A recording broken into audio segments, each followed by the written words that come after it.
ஏமா அமைதியா இருக்க? மாப்பிள்ளைய பார்த்ததுல இருந்து எனக்கு தூக்கமே இல்லம்மா.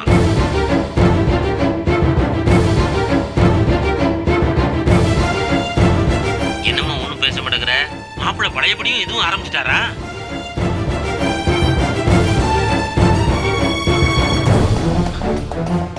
பேசு. அப்பா, நான் அப்புறமா பேசுறேன்ப்பா. என்கிட்ட போய் சொன்னியா ஸ்வேதா? உங்ககிட்ட நான் எங்க போய் சொல்லணும்? அப்போ இந்த அப்பா யாரு?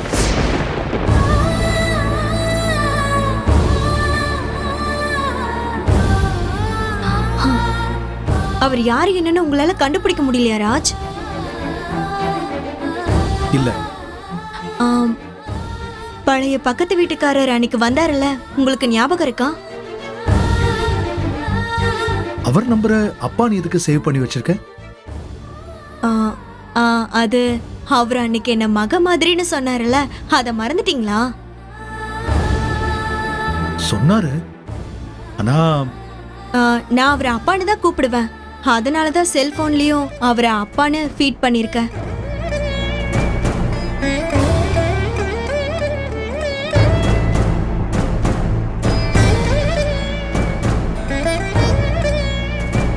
இத சொல்ல ஏன் இவ்ளோ தயக்கம்? எதையாவது என்கிட்ட மறைக்கிறாளா?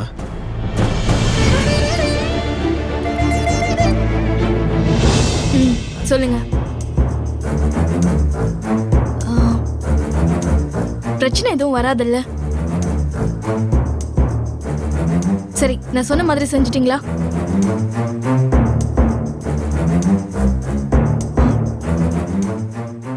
கூப்பிடும்போது ஆபீஸ்க்கு வந்தா போதும்.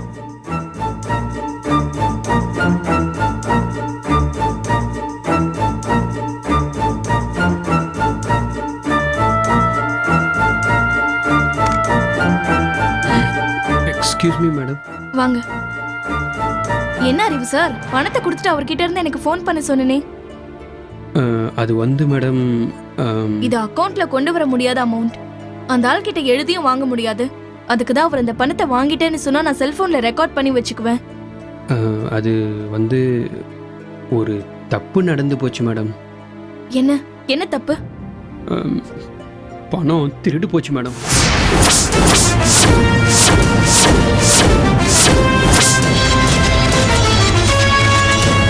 என்ன விளையாடுறீங்களா? எதுல போனீங்க? என் பைக்கில் தான் போனேன். அவ்வளோ பெரிய அமௌண்ட்டை கொண்டு போறீங்க, ஆட்டோல போகணும்னு தோணல? சரி, எப்படி திருட்டு போச்சு?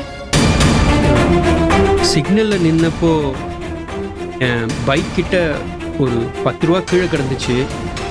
எவனோ ஒருத்தவங்க 10 ரூபாய் கீழே விழுந்திருக்குன்னு சொல்லிருப்பானே. ஆமா மேடம். அந்த 10 ரூபாய்க்கு ஆசைப்பட்டு 2 லட்சம் ரூபாய் விட்டுருக்கீங்க. என் பேண்ட் பாக்கெட்ல தான் வச்சேன். இப்படி சொன்னா நான் நம்பிடுவேன், அப்படிதானே? சத்தியமா இதுதான் நடந்தது. நான் எதுக்கு உங்ககிட்ட பொய் சொல்லணும் மேடம்? சரி, வெளியில வெயிட் பண்ணுங்க, நான் மறுபடியும் கூப்பிடுறேன். போங்க.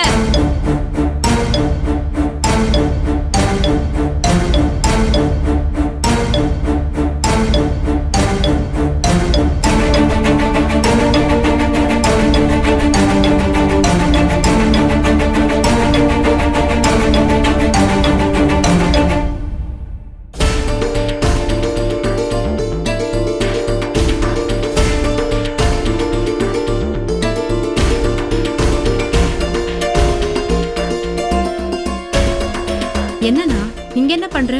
பணத்தை கொடுத்துட்டு வந்துட்டியா? பணத்தை பிக் பாக்கெட் அடிச்சிட்டாங்க பவி. இப்படி நடக்கும் நான் எதிர்பார்க்கவே இல்லைம்மா. நீ ஆட்டோல தானே போன? ஆட்டோ கிடைக்கல, டைம் ஆயிடுச்சுன்னு என் பைக்கில் தாம்மா போனேன். நான் தான் ஆட்டோல போன சொன்னேன்ல. சரி, அந்த ஏரியா போலீஸ் ஸ்டேஷன்லயாவது கம்ப்ளைண்ட் பண்ணியா? பத்மினி கிட்ட சொல்லிட்டு கம்ப்ளைண்ட் பண்ணலான்னு இருக்கேம்மா. பத்மினி என்ன சொன்னா? கொஞ்சம் டென்ஷன் ஆனா வெளில வெயிட் பண்ண சொல்லியிருக்கா.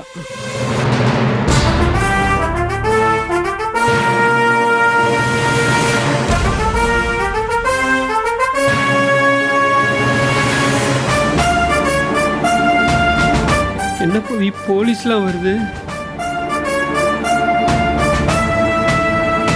பத்மினி உள்ள இருக்காங்களா? உள்ளதான் இருக்காங்க. சொல்லுங்க.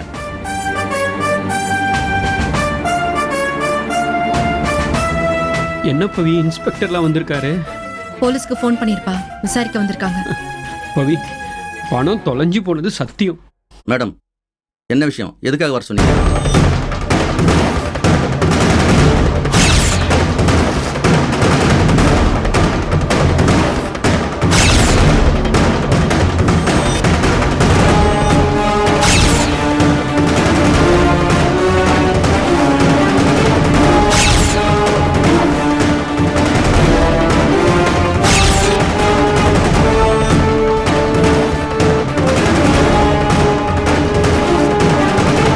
யார் அந்த ஆளு?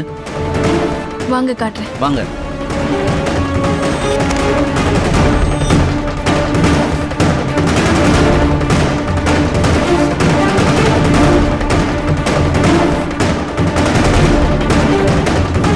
இவர்தான் சார். என்ன மிஸ்டர், பணம் தொலைஞ்சு போச்சாமே? வடபழனி சிக்னல்ல நின்னப்போ ஒருத்தன் 10 ரூபா கீழே கிடக்குன்னா அங்க ஆள் நடமாட்டம் அதிகமா இருந்திருக்குமே. கூச்சல் போட்டா திருட மாட்டிருப்பானே. கூச்சல் போல நீங்க? கீழே கிடந்த பணத்தை எடுத்துட்டு பார்த்தப்போ அந்த ஆளை காணும் சார். என் பேண்ட் பாக்கெட்ல இருந்த பணமும் காணும் சார். பக்கத்திலேயே போலீஸ் ஸ்டேஷன் இருக்க. கம்ப்ளைண்ட் கொடுத்தீங்களா? இல்லை சார். இல்லையா? ஏன் கம்ப்ளைண்ட் கொடுக்கல? மேடம் கிட்ட சொல்லலான்னு வந்தேன் சார். போன்லயே தகவல் சொல்லிட்டு ஸ்டேஷன்ல கம்ப்ளைண்ட் கொடுத்துருக்க வேண்டியதானே? சரி, பணத்தை எங்க வச்சிருக்க?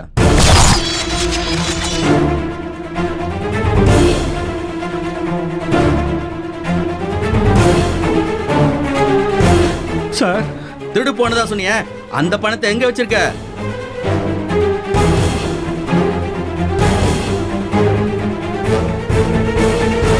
அறிவு, உண்மையை சொல்லிடுங்க. நான் ஒன்றும் தப்பா நினைக்க மாட்டேன். மேடம், உண்மையை தான் சொல்றேன். பணம் நிஜமாவே திருடு போயிடுச்சு மேடம். மேடம், நீங்க ஒரு கம்ப்ளைண்ட் கொடுங்க. சார விசாரிக்கிற விதத்துல விசாரிச்சா உண்மையை சொல்லிட்டு போறாரு. சார், நீங்க நினைக்கிற மாதிரி அவர் ஒன்றும் தப்பான ஆள் இல்ல சார். இவங்க யார் மேடம்? அவங்களும் ஸ்டாஃப், இவரோட தங்கச்சி. உண்மையை ஒத்துக்கிட்டா இங்கேயே பேசி முடிச்சிட்டு போயிடுவேன். திரும்ப திரும்ப போய் சொன்னா எஃப்ஐஆர் போட்டு உள்ள தள்ளுற மாதிரி ஆயிடும். என்ன சொல்றீங்க? சார், பணத்து மேல ஆசைப்படுறவரு எங்க அண்ணன் இல்ல. தயவு செஞ்சு அவரை நம்புங்க. அறிவோட பொண்ணுக்கு ஸ்கூல் ஃபீஸ் கட்டணும், அதுக்கு பணம் வேணும். நீங்க காலையில பேசிட்டு இருந்தீங்கல்ல? அதுக்கு நான் பணம் தரேன்னு சொல்லிட்டேனே. நானே தருவேன். ஒருவேளை பணத்தை மக படிக்கிற ஸ்கூல்ல கட்டிட்டு இங்க வந்து தொலைஞ்சிருச்சுன்னு நாடகம் ஆடுறாரோ என்னவோ. ஸ்கூலுக்கு போன் பண்ணி கேட்டுருவோம். உங்க மக படிக்கிற ஸ்கூல் போன் நம்பர் சொல்லுங்க. சார், என்ன தயங்குறீங்க? உங்க மக படிக்கிற ஸ்கூல் போன் நம்பர் சொல்லுங்க. நோட் பண்ணிக்கோங்க சார். சொல்லுங்க. 98400 98400 91 771 ஸ்கூல் பேர் என்ன? லைட்ஃபுல் இன்டர்நேஷனல் ரெசிடென்ஷியல் ஸ்கூல் சார். அந்த ஸ்கூலா? யோ, அது அநியாயத்துக்கு பணம் கொடுக்குற ஸ்கூல் ஆச்சே. உன் மகா என்ன கிளாஸ், என்ன பேரு? Amala, 7th standard B section.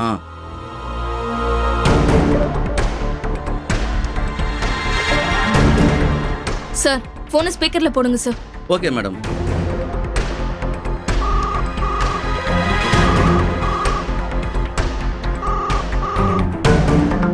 Hello, Lifeful international residential school.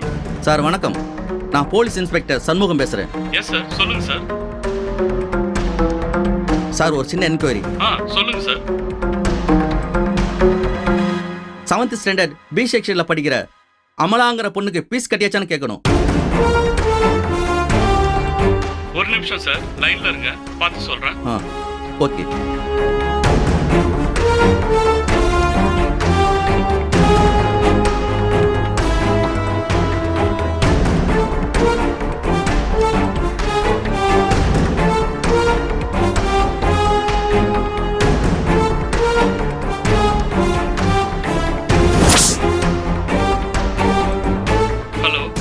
சொல்லுங்க சார். 2 டேர்ம் ஃபீஸ் 1,20,000 rupees இன்னைக்கு தான் சார் கட்டியிருக்காங்க.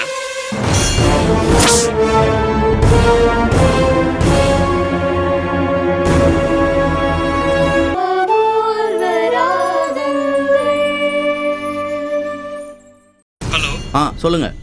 சார் 2 டேர்ம் ஃபீஸ் 1,20,000 rupees இன்னைக்கு தான் சார் கட்டியிருக்காங்க.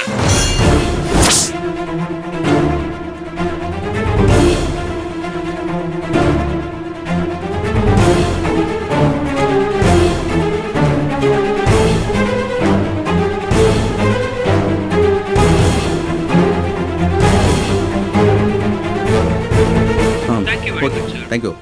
இதுக்கு என்ன பதில் சொல்றீங்க? சார் ப்ளீஸ் என்னை நம்புங்க, நான் போய் பணம் கட்டலை. இதுக்கு மேலே உங்களை நம்ப சொல்றீங்களா? சார் சார் இவர் ஸ்கூலுக்கு கூட்டிட்டு போய் இவர் தான் ஃபீஸ் கட்டினாரான்னு கேட்டு பாருங்க. ஏன் வேற யார் மூலியமாவோ கட்டியிருக்கலாம், இல்ல ஸ்கூல் அக்கவுண்ட்ல பேங்க்ல கட்டியிருக்கலாம். ஆக மொத்தத்துல இவங்களுடைய பணத்துல தான் ஸ்கூல் ஃபீஸ் கட்டியிருக்காரு. அதான் உண்மை. மேடம், நீங்க கம்ப்ளைண்ட் கொடுங்க. அடுத்த 1 மணி நேரத்துல இவரை ரிமாண்ட் பண்ணிடுறேன். பணத்தை கொடுத்துட்டான், மன்னிச்சு விட்டுறலாம் சார்.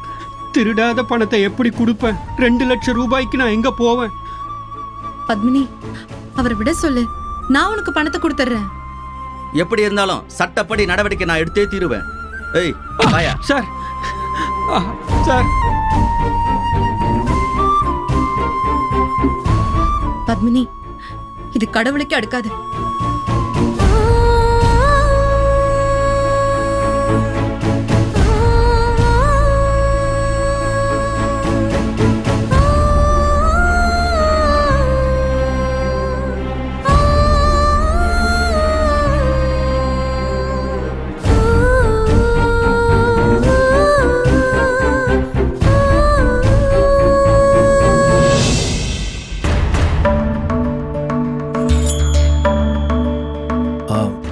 ஸ்வேதா, நீ ஒரு டாக்டர் தானே?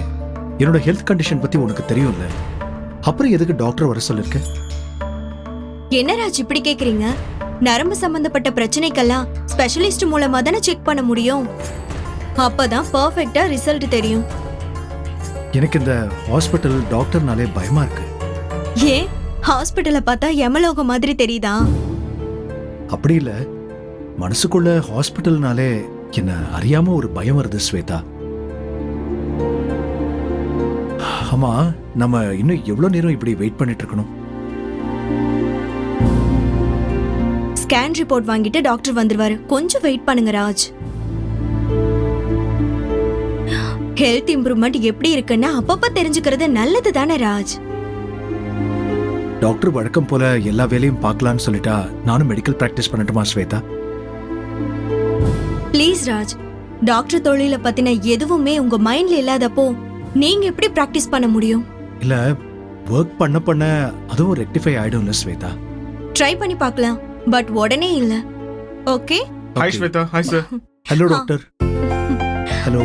எப்படி இருக்கீங்க? பெட்டர். உட்காருங்க. ஸ்டீஃபன் ராஜ், இனிமே நீங்க ஹாஸ்பிட்டலுக்கு வர வேண்டியதே இல்லை. ஸ்வேதா, இனிமே உங்க ஹஸ்பண்ட் பத்தின கவலையே உங்களுக்கு தேவையே இல்லை.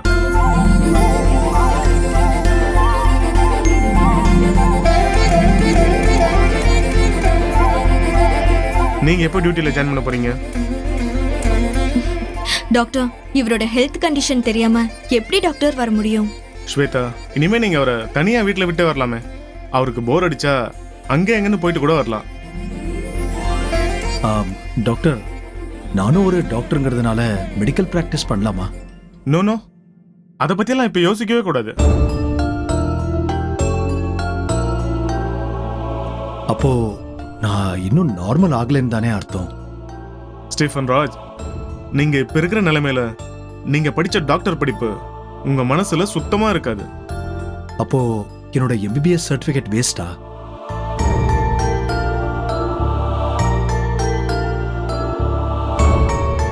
ஏறக்குறைய அப்படிதான்.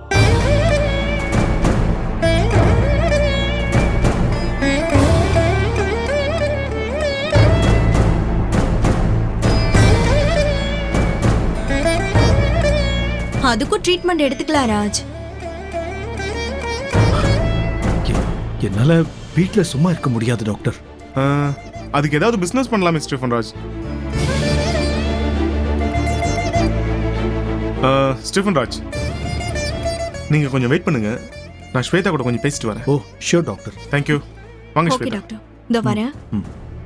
நீ இங்கே இருமா. Okay doctor.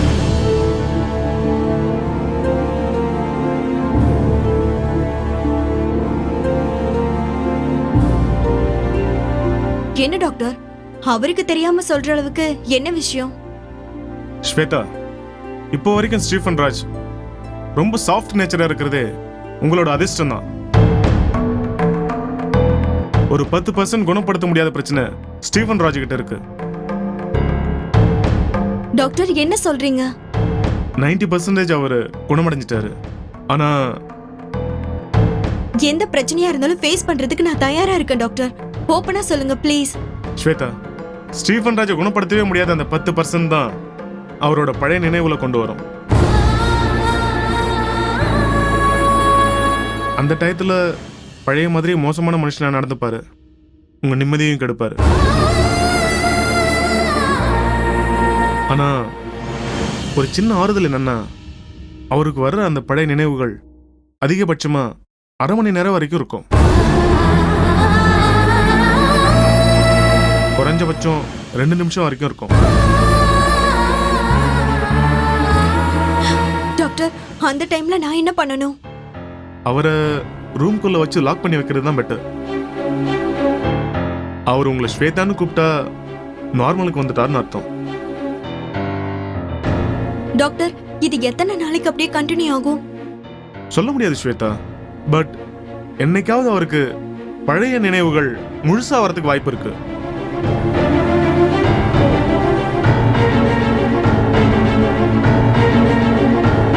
டாக்டர், அவருக்கு பழைய நினைவுகள் வந்தாலும் மிருகத்தனமா நடந்து பாருன்னு எனக்கு தோணல. அது எப்படி சொல்றீங்க? இல்ல டாக்டர், ஒரு நம்பிக்கையில தான். அப்போ லேப் ரிப்போர்ட், ஸ்கேன் ரிப்போர்ட் சொல்றதெல்லாம் பொய்யா? நான் கொடுக்குற அட்வைஸ் எல்லாம் பொய்யா? சாரி டாக்டர், நான் அந்த அர்த்தத்துல சொல்லல. என் ஹஸ்பண்ட் என்ன இனிமே கொடுமைப்படுத்த மாட்டாருன்னு என் உள்ள உணர்வு சொல்லுது. அப்படி ஸ்டீஃபன் ராஜ் நடந்துக்கிட்டா முதல்ல சந்தோஷப்படுறது நான் தான். ஓகே ஸ்வேதா, அவர் பார்த்துக்குங்க. ரொம்ப நேரம் அவர் வெயிட் பண்ணிட்டு இருக்காரு, வாங்க. Thank you doctor.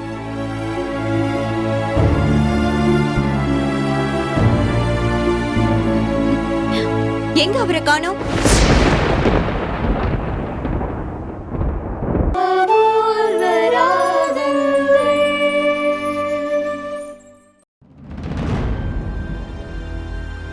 சிஸ்டர், எங்க அவரை காணோம்? சொல்லுமா, எங்க அவரு? டாக்டர், நீங்க போனதும் டாக்டர் ஸ்டீஃபன் சார், ஆ? எனக்கு தெரியலையா சார்? நான் ஜெனிதா. நீங்க வதனா ஹாஸ்பிட்டல்ல ஜெனரல் பிசிஷியனா ஒர்க் பண்ணப்ப நான் உங்க கூட ஒர்க் பண்ணிருக்கேன். அப்படியா? சாரி, எனக்கு ஞாபகத்துக்கு வரல. இவ்வளவு சின்ன வயசுல திறமையான டாக்டரா இருக்கீங்கன்னு நல்ல பேர் வாங்கியிருந்தீங்க டாக்டர். நானா? ஆமா டாக்டர். ஆனா உங்ககிட்ட இருந்த கெட்ட பழக்கம் நோயாளிங்களை நெருங்க விடாம பண்ணிடுச்சு. என்ன கெட்ட பழக்கம்? நீங்க அப்பப்ப போதைக்கு அடிமையாயிடுவீங்க. போதை மருந்து பழக்கம் உங்ககிட்ட எப்படியோ ஒட்டிக்கிச்சு. ஆனா பாவம் உங்க வைஃப். ஏன்? உங்க வைஃப் டாக்டர் ஸ்வேதாவை கூட அடிச்சு டார்ச்சர் பண்ணிருக்கீங்க. ஒரு தடவை என்ன கூட பேப்பர் வெயிட்ட தூக்கி அடிச்சீங்க. மொத்தத்துல நான் ஒரு மிருகமா இருந்திருக்கேன், அப்படிதானே? தப்பா நினைச்சுக்காதீங்க சார், மோசமா இருந்திருக்கீங்க. கேட்கவே எனக்கு அவமானமா இருக்கு சிஸ்டர். ஆனா இப்ப உங்க பழைய முகம் போய் புதுசா பாக்குற மாதிரி இருக்கு. உங்க அறிவும் திறமையும் மக்களுக்கு யூஸ் ஆகணும் டாக்டர். சீக்கிரமா நீங்க வேலையில ஜாயின் பண்ணணும். Thank you sister, thank you.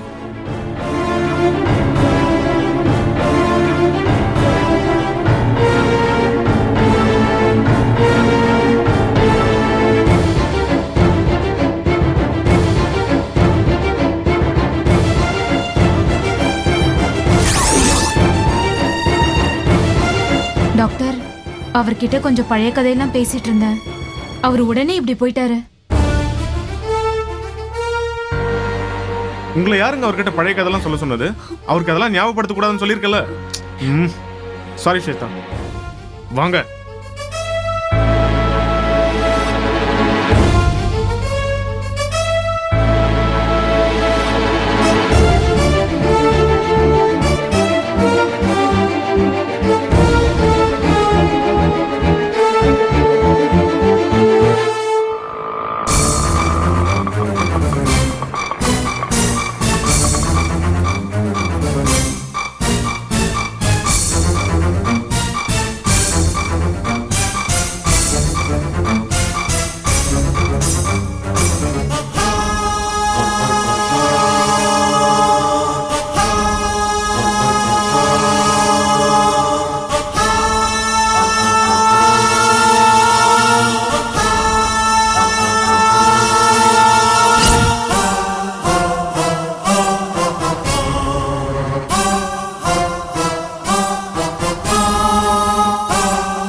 Stephen Stephen Stephen Stephen Stephen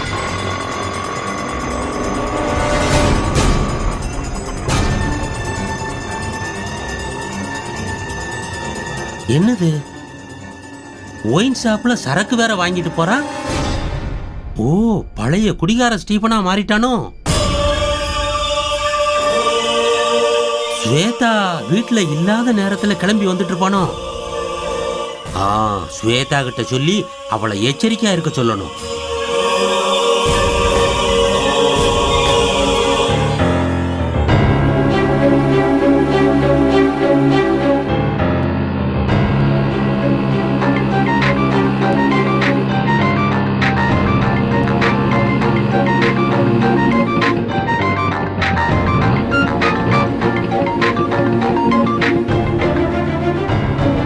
hello அப்பா, நான் வண்டி ஓட்டிட்டு இருக்கேன், அப்புறமா கூப்பிடுறேன். ஸ்வேதா ஸ்வேதா ஸ்வேதா ச்சே, கட் பண்ணிட்டாளே. நான் என்ன வெட்டி பேச்சு பேசவா ஃபோன் பண்ணேன்?